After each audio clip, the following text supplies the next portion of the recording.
Welcome, everybody, to Review a Day, episode number 149. My name is Leland Brungard. Thank you, guys. I'm back. The question is, though, am I better than ever? And I'm probably going to guess that I'm not, because I wasn't gone that long.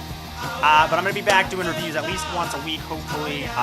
Probably going to catch up on some of the movies I didn't review for you guys. Look forward to my Star Trek review, Terminator, all the big summer releases that have come out so far. I'll be sure to get around to reviewing those. Make sure to head over to my other podcasts, though. The Nitpicket Podcast, NITPICKET.com. Head over there. That's my movie television podcast that I do with Aaron Fenn, Durden85 here on YouTube. He's a great guy. Also, check out the other podcasts I do, Dampercast, DAMPERCAST, Dampercast.com. Head over there or subscribe on iTunes. It's free, and I swear a lot. And I do it for you guys, so thank you.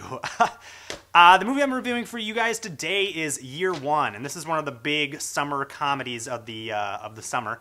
And this film is directed by Harold Ramis, who you might know as Spangler from the Ghostbusters movies. I love Ghostbusters. But he's also a pretty accomplished comedy director. I mean, this is the guy that gave us National Lampoon's Vacation, Groundhog Day, Caddyshack.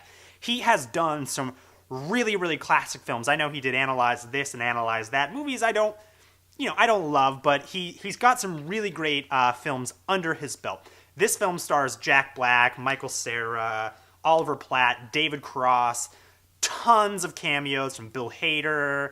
Hank Azaria is in this film as well. Lots of really Christopher Mintz-Plasse, McLovin from Superbad. So, I mean, this movie has a superstar, hilarious cast. The question is this movie funny? And I'm going to say this is a funny movie. This isn't a terrible movie. I saw Land of the Lost with Will Ferrell, which is maybe one of the worst movies I've seen in quite a while. That movie was terrible. Easily Will Ferrell's worst.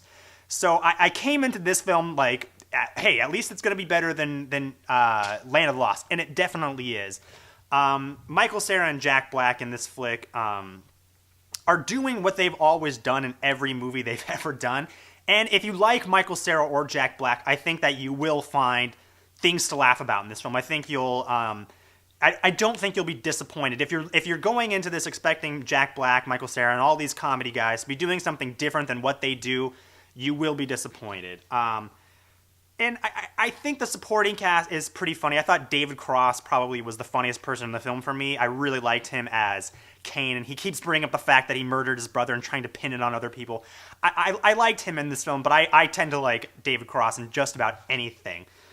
So the film's funny to an extent. I do think the film, time and time again, ends up doing poop jokes and fart jokes over and over again. I know one of the jokes is Jack Black finds human shit in the woods, and he's tracking them, so he licks it, and then he ends up eating it.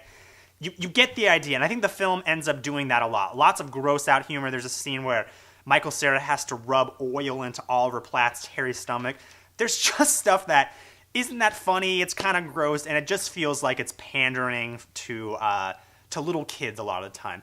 The big problem with this film, though, is the fact that the story sucks, and I would say by the halfway, three-quarters mark of this movie, I was pretty much ready for it to be over. It feels long. I think I checked my watch at one point being like, oh god, this movie feels like it's been going on way too long, and it was like an hour and a half in. I mean, the movie feels so much longer than it has to because it really doesn't have a very strong narrative arc to it. It really is just Michael Cera and Jack Black going from one location to another.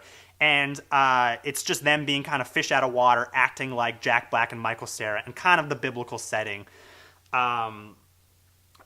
Everything you saw in the trailer is in this movie. You can probably guess exactly how this movie plays out. I thought it was a bit of a boring time. I really didn't think it was that funny. I would say check it out on HBO when it comes out.